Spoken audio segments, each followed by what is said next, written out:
अभिनंदन सभी ग्राम पंचायत प्रतिनिधियों की तरफ से करता हूं। आपने अपना कीमती वक्त दे करके हमारे स्वतंत्रता दिवस के प्रोग्राम में शोभा बढ़ाई।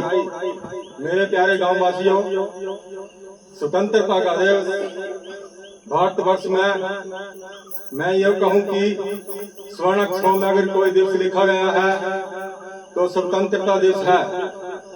स्वतंत्रता दिवस इसलिए मनाया जाता है, इस दिन को प्राप्त करने के लिए हमारे नौजवानों ने, सूरवीरों ने, क्रांतिकारियों ने स्वतंत्रता दिवस के उपलक्ष्य में अपनी जान निछावर कर दी थी।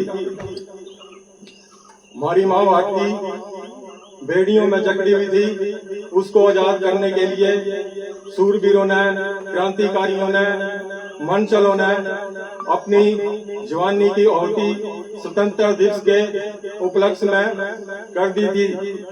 मेरे प्यारे गांव वासियों, आज हम यहाँ पर उन वीरों को याद करने के लिए ये दिन मनाते हैं। मैं पुनः आपका धन्यवाद करता हूँ कि आप सब यहाँ पर आए हुए हैं।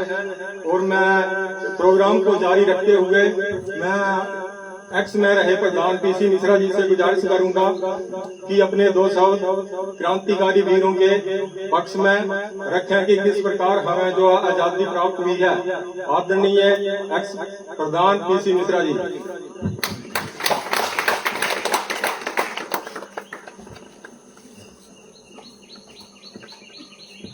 ये देखिए ना,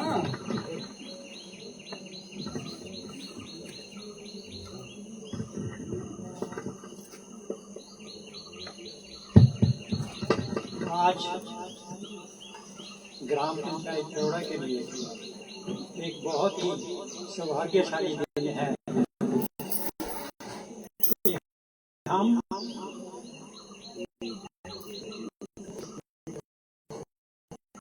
भारतवर्ष 79 वर्ष होने के बाद इस ग्राम पंचायत के कार्य में हम मना रहे हैं। इसके लिए मैं यहाँ पर से सभी सज्जनों और नारी शक्ति का और विशेष करके हमारी पंचायत प्रतिनिधियों का, जिन्होंने ये सारा योजना करने के लिए अपना परिश्रम किया है। साथ में हमारे ब्लॉक सदस्य श्री निकराम वो यहाँ आए। तो आज 79 वर्ष हमारे भारतवर्ष जो है 79 पूरे हुए हैं।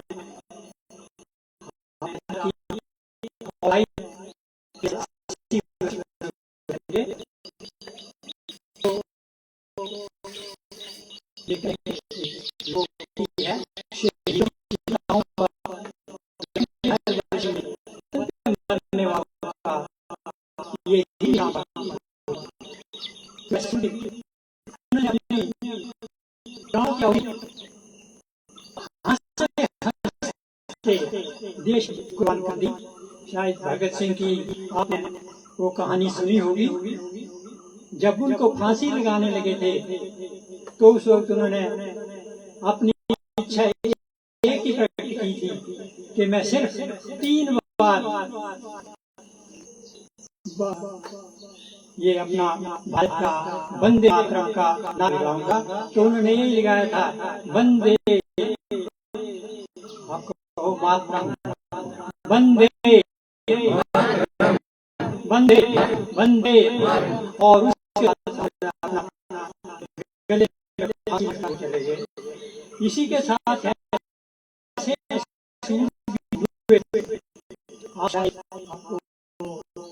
इसमें पड़ा होगा चंद्रशेखर आजाद, भगत सिंह और ये 3 थे जो जिनकी विचारधारा कांग्रेस से कुछ भिन्न होकर कहते थे क्या मांगने से नहीं मिलेगी, लड़ने से मिलेगी। और वो एक आपने कांड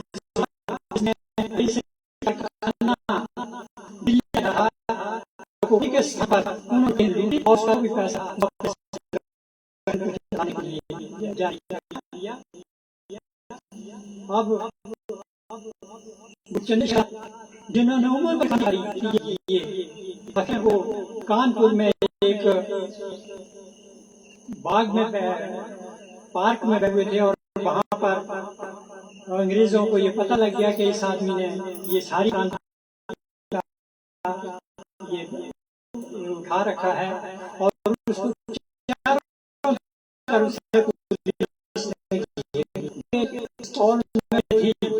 तब तक तो चलाते रहे, आखिर तो और उसको उसने प्राण दिया कि मैं जिन अंग्रेजों के हाथ नहीं जाऊंगा। तो इसी तरह से हमारे जितने भी शहीद हुए, सुभाष चंद्र बोस को देखिए, उन्होंने कहा था ये चली थी तो कहता है मुझे तुम खून दो मैं तुम्हें आजादी दूंगा। तो ये इस वक्त जो आप इतनी स्वतंत्रता से हर आदमी अपनी विचारधारा को व्यक्त कर सकता है, इसी विचारधारा के लिए, इसी के लिए उन्होंने ऐसे ऐसे वीरों ने वो सारी आयु इस देश की आजादी के लिए ही खपा कर दिया। दूसरी तरफ हमारे कांग्रेस के महात्मा गांधी जी के नेतृत्व में वो उनका संघर्ष चला। एक बार जब वो ये होते थे तो लाखों की संख्या में लोग उनका पीछा करते थे और उसी के बल पर हमें ये आजादी के लिए जैसे ये जवाहरलाल नेहरू, बाल गंगाधर तिलक और वीर सावरकर, इन लोगों ने अगर समय के लिए पहले जैसे वीर सावरकर जी थे तो उनको पहले यहाँ जेल में रखा और बाद में उनको अंडमान निकोबार जेल में भेज दिया और उनकी मृत्यु तक वो वहीं रहे। तो ऐसी कुर्बानियां थी। ये कांग्रेस ने और जैसे उस समय ये 9 अगस्त 1942 को भारत छोड़ो आंदोलन चलाया था और उसमें भी लोगों ने बढ़ चढ़ के हिस्सा लिया। और इसी तरह से एक उससे तो आप बहुत सारे लोग जो है परिचित होंगे, एक यात्रा की थी उन्होंने और उसका नाम था डांडी यात्रा। तो वो थी नमक के विरोध में सरकार का ये था। तो इसी तरह से जलियांवाला बाग हुआ, निहत्थे लोग चारों आप में से अमृतसर में आपने देखा होगा, चारों तरफ बिल्डिंगें थी, एक दरवाजा था और जनरल डायर ने वहां पर मशीन गन लगा करके हजारों लोगों को जो है वो मौत के घाट उतार दिया। बीच में कुआं था तो लाशें जो है वो भी कुएं में डाल दी गई। तो उसी के विरोध में और जैसे लाला लाजपत राय जी ने साइमन कमीशन का विरोध किया तो उनकी पीठ पर इतनी लाठियां चलाई गई कि उससे उनकी मृत्यु हो गई। तो उन्होंने कहा था कि मेरी पीठ पर पड़ी एक एक लाठी जो है वो अंग्रेजी साम्राज्य के पतन के लिए वो कफन का काम, कफन में कील का काम करेगी। और वही बात हुई कि हमारे इन लोगों के प्रयास से हमें ये स्वतंत्रता मिली। स्वतंत्रता के बाद भारतवर्ष में अंग्रेजों ने जब हमें शासन दिया तो उस समय देश में 600 रियासतें थी और उनमें से हैदराबाद और सिंध की रियासत वो सबसे बड़ी थी।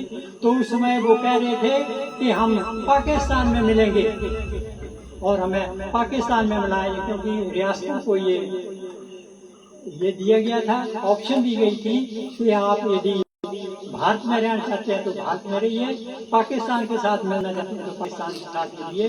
तो उस समय हमारे गृह मंत्री सरदार वल्लभ भाई पटेल और उन्होंने एक झटके से वो सब रियासतें जो समाप्त कर दी, लेकिन हैदराबाद जो है वो नहीं माना था। तो वहाँ पर वो पुलिस एक्शन हुआ और उस हैदराबाद की रियासत को भी भारत में मिलाया गया।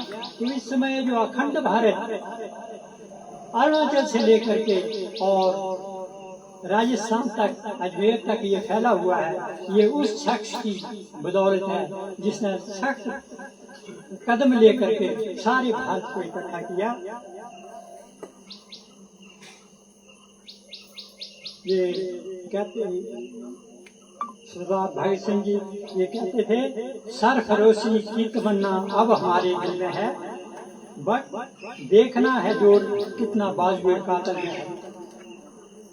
वक्त आने पर बतला देंगे तुझे या आसमान, हम अभी से क्या बतलाएं हमारे दिल में क्या है। हमें फिक्र है हर दम नए तर्जो जवाब की, शौक है देखो तो सितम अल्लाह का है। तो इस तरह से हमारे वीरों ने हमें ये आज़ादी दिलाई और आज हमारा सबसे बड़ा कर्तव्य है कि हम इस आज़ादी को बरकरार रखें।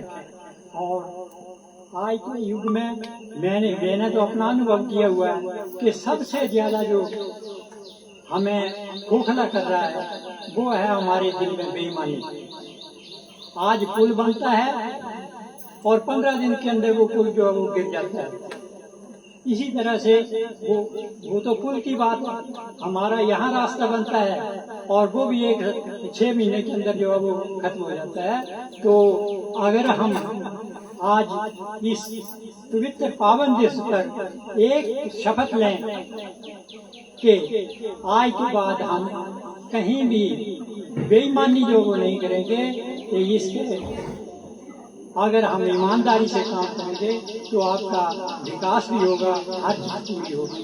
तो इन्हीं शब्दों के साथ मैं पुनः आप सभी का बहुत बहुत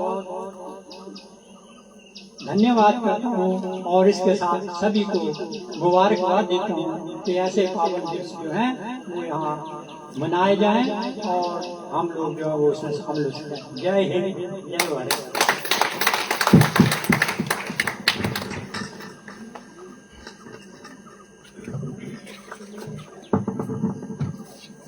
धन्यवाद मिश्रा जी, आपने हमारी पंचायत में आज़ादी के उपलक्ष्य में अपने विचार रखे। मिश्रा जी ने आज़ाद के बारे में बताया, उनकी जीवनी में सुबह ही पढ़ रहा था चंद्रशेखर आजाद। वास्तव में उनका नाम चंद्रशेखर आजाद नहीं था, उनका नाम था चंद्रशेखर तिवारी। माता का नाम था जगारनी देवी तिवारी और पिता का नाम था सीताराम तिवारी। उनका नाम आजाद क्यों हुआ उसकी मैं छोटी सी एक टिप्पणी करना चाहता हूँ आपके समक्ष। असहयोग आंदोलन आदरणीय स्वर्गीय महात्मा जी ने चलाया था 1920 में। वो चलाया था रॉयल एक्ट के अगेंस्ट खिलाफत और जलियांवाला बाग हत्याकांड के अगेंस्ट। जलियांवाला हत्याकांड अमृतसर में हुआ था और वो क्यों हुआ था, वहां पर हमारे क्रांतिकारी एक मीटिंग कर रहे थे रॉयल एक्ट के विरुद्ध। रॉयल एक्ट एक ऐसा कानून था, उसको काला कानून भी महात्मा गांधी ने कहा था कि किसी भी भारतीय को शक के आधार पर गिरफ्तार कर सकते हैं और 2 साल तक उसको जेल में रख सकते हैं, कोई दलील नहीं होगी, कोई वकील नहीं होगा। इस कानून के अगेंस्ट महात्मा गांधी जी का धन्यवाद था जिन्होंने असहयोग आंदोलन चलाया। उस वर्ष चंद्रशेखर की आयु मात्र 14 वर्ष थी। मेरे भाई और बहनों, यहाँ पर माताएं बैठी हुई हैं, उनके भी बच्चे 14-14 साल के होंगे। उनको कई बार तो माताएं स्कूल छोड़ने जाती हैं और उसमें चंद्रशेखर 14 वर्ष की आयु में असहयोग आंदोलन में सबसे आगे झंडा लेकर के खड़ा था। भारत माता की जय, वंदे मातरम के नारे लगा रहा था और अंग्रेजों ने उसको गिरफ्तार कर लिया मात्र 14 वर्ष की आयु में। अंग्रेज जज था, उसके सामने उसको पेश किया गया। जज हैरान था, जज की आंखों में आंखें डालकर वो बात कर रहा था, मात्र 14 साल का बच्चा। अंग्रेज जज ने पूछा तेरा नाम क्या है, तो चंद्रशेखर ने कहा कि मेरा नाम आजाद है। बिना डरे अड़ा रहा। जो अंग्रेज जज था, महत्वपूर्ण बात बता रहा हूँ मैं आपको मेरे प्यारे गांव वासियों, क्योंकि उनकी जीवनी से हमें बहुत कुछ सबक लेना है, बहुत कुछ सीखना है। जज ने सोचा कि शायद इसका नाम आजाद ही होगा। उसने फिर पूछा कि तेरे पिता का नाम क्या है, तो उसने बेबाक बोला कि मेरे पिता का नाम स्वतंत्रता है। जज ने फिर सोचा हो सकता है कि इसके पिता का नाम स्वतंत्रता ही हो। तीसरा प्रश्न जज ने किया कि तेरा घर कहाँ है, तो चंद्रशेखर ने कहा कि मेरा घर जेल है। जब उसने ऐसा कहा तो अंग्रेज जज था, उसको गुस्सा आया और कोर्ट में ही उसको 15 कोड़े की सजा सुना दी। 15 कोड़े की सजा, 15 कोड़े जब चंद्रशेखर को लगाए गए तो उसकी कोई चीख नहीं थी। 14 साल के बच्चे